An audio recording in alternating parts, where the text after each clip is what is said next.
Mammootty the mega mass 6 കോടി കൊണ്ട് 100 കോടി എന്ന സമവാക്യം ആദ്യമായി മലയാള സിനിമയിൽ അവതരിപ്പിച്ച മഹാനടൻ.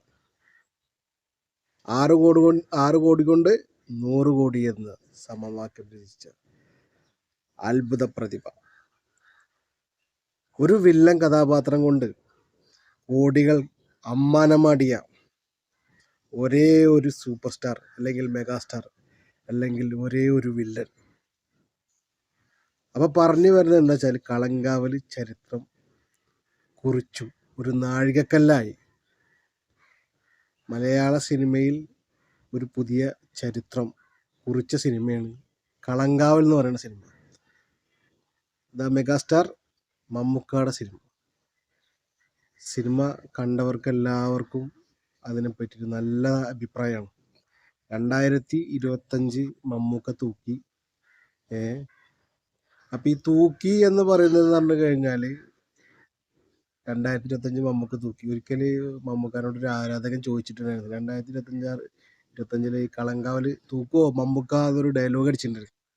അപ്പൊ മമ്മൂക്ക ചിരിച്ചുകൊണ്ട് പറഞ്ഞിട്ടുണ്ടായിരുന്നു, തൂക്കാൻ ഇതെന്താ വല്ല കട്ട് ചെയ്യണമെന്ന്. പക്ഷെ എന്താണ്, കളങ്കാവല് 2025 തൂക്കി കഴിഞ്ഞു ഓൾറെഡി. ഇനിയിപ്പോ 2026 2026 മിക്കവാറും മമ്മൂക്കന്നെ തൂക്കും. കാരണം വൻ പ്രോജക്റ്റുകളാണ് സിനിമ ആയിട്ട് വരാൻ വേണ്ടിയിരിക്കുന്നത്. അപ്പോൾ 2026 എന്താണ്, മമ്മൂക്ക തൂക്കും എന്നുള്ളതിൽ യാതൊരുവിധ സംശയവുമില്ല. അപ്പൊ കളങ്കാവൽ എന്ന് പറഞ്ഞ ഒരു വില്ലനെ കൊണ്ട് നേടിയെടുക്കാൻ പറ്റുന്നതിലധികം, അതായത് ഒരു വില്ലൻ കഥാപാത്രത്തിന് നേടിയെടുക്കാൻ കഴിയുന്നതിലധികം നേടിയെടുക്കൽ കഴിഞ്ഞു കളങ്കാവൽ എന്ന് പറഞ്ഞ സിനിമ.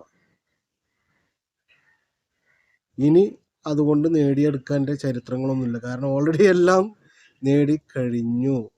മമ്മൂക്കല്ലാതെ വേറൊരാളെ കൊണ്ട് ഈ സിനിമ ഇത്ര നല്ല രീതിയിൽ, ഇത്ര എന്താ പറയുക, ഇത്ര നാച്ചുറലായിട്ട്, ഇത്ര യാഥാർത്ഥ്യത്തിൽ ഇങ്ങനെ അഭിനയിച്ച് പ്രതിഫലിപ്പിക്കാൻ മറ്റൊരു നടനെ കൊണ്ടും സാധിക്കില്ല എന്നുള്ളത് 100% സത്യകാര്യം. കാരണം മമ്മൂക്ക ഈ വില്ലൻ റോള് എങ്ങനെ ഇതിന്റെ കഥ ഏറ്റെടുത്തു എന്നുള്ള അറിയില്ല. കാരണം പക്ഷെ മമ്മൂക്കയുടെ ഈ ഏറ്റെടുക്കൽ, ഈ പരീക്ഷണം വൻ വിജയമായി കഴിഞ്ഞു, അല്ലെങ്കിൽ വൻ ചരിത്രമായി, വിജയ ചരിത്രമായി മാറിക്കഴിഞ്ഞ സിനിമയാണ് കളങ്കാവൽ എന്ന് പറഞ്ഞ സിനിമ. അപ്പൊ എങ്ങനെയാണ്, വൻ വിജയ ചരിത്രമായി മാറിക്കഴിഞ്ഞു. മമ്മൂക്കയുടെ ആരാധകർ മാത്രമല്ല ഈ സിനിമ കണ്ടിട്ടുണ്ടാവുക, കാരണം അഭിനയം ഇഷ്ടപ്പെടുന്ന ഏതൊരു മനുഷ്യനായാലും ഈ സിനിമ ഇഷ്ടപ്പെടും. കാരണം മമ്മൂക്ക അത്ര ക്ലിയർ ആയിട്ടാണ് ഇതിൽ അഭിനയിച്ച്, ഇങ്ങനെ നാച്ചുറലായിട്ട് ഓരോരോ ഭാവങ്ങളും ഓരോ നോട്ടങ്ങൾ പോലും അതിൽ വളരെ കൃത്യമായിട്ട് നടിപ്പ് തുടരും എന്നൊക്കെ പറയില്ലേ, നടിപ്പ് തുടരും ആ ലെവലിലേക്ക് മാറ്റിമറിച്ച സിനിമയാണ് കളങ്കാവൽ. വിധേയൻ, അതുപോലെ തന്നെ പാലേരി മാണിക്യം, പിന്നെ ഭ്രമയുഗം, ഇതൊക്കെ നമ്മൾ കണ്ടതാണ്. കളങ്കാവൽ കണ്ടു നോക്കുമ്പോൾ അതിൽ നിന്നൊക്കെ വ്യത്യസ്തമായിട്ട് ഏതൊക്കെ രൂപങ്ങളും ഏതൊക്കെ ഭാവങ്ങളും എടുക്കാൻ പറ്റും, ആ നിലക്കൊക്കെ മമ്മൂക്ക എന്തൊക്കെയുണ്ട്, അഭിനയത്തിന്റെ പുതിയ പുതിയ ഭാവങ്ങൾ പ്രേക്ഷകർക്ക് സമ്മാനിച്ച സിനിമയാണ് കളങ്കാവൽ എന്ന് പറഞ്ഞ സിനിമ. ഇന്ന് ലോകത്തിൽ തന്നെ ഒരു സൂപ്പർ സ്റ്റാറും ഇങ്ങനത്തെ ഒരു ലെവൽ ചെയ്യാൻ താല്പര്യപ്പെടില്ല, ഇത് ചെയ്യാതെ മുന്നോട്ട് വരില്ല. ആ സ്ഥിതിക്കാണ് മമ്മൂക്ക ധൈര്യപൂർവ്വം ഈ സിനിമ ചെയ്യാൻ വേണ്ടിയിട്ട് മുന്നോട്ട് വന്നത്. അതിന്റെ ധൈര്യം അപാരം തന്നെയാണ്. അതായത് ഒരു സൂപ്പർ സ്റ്റാർ പദവിയിൽ ഇരിക്കുന്ന, അല്ലെങ്കിൽ മെഗാസ്റ്റാർ പദവിയിൽ ഇരിക്കുന്ന ഒരു താരവും എന്ത് ചെയ്യില്ല, ഇങ്ങനത്തെ വില്ലൻ കഥാപാത്രങ്ങൾക്ക് പോയിട്ട് തല വെച്ചു കൊടുക്കില്ല. പക്ഷെ മമ്മൂക്കാക്ക് അതറിയാം. അത് മുൻകൂട്ടി കണ്ടിട്ട് തന്നെ മമ്മൂക്ക എന്ത് ചെയ്തത്, ഈ സിനിമയോടുള്ള അമിതമായ അടങ്ങാത്ത സ്നേഹം, അല്ലെങ്കിൽ അമിതമായ അഭിനയിക്കാനുള്ള ആർത്തി എന്നൊക്കെ പറയൂലേ, അപ്പോൾ അത് കാരണം കൊണ്ട് ഏറ്റെടുത്ത സിനിമയാണ് ഈ കളങ്കാവൽ. അത് മമ്മൂട്ടി കമ്പനി തന്നെ നിർമ്മിച്ചത്.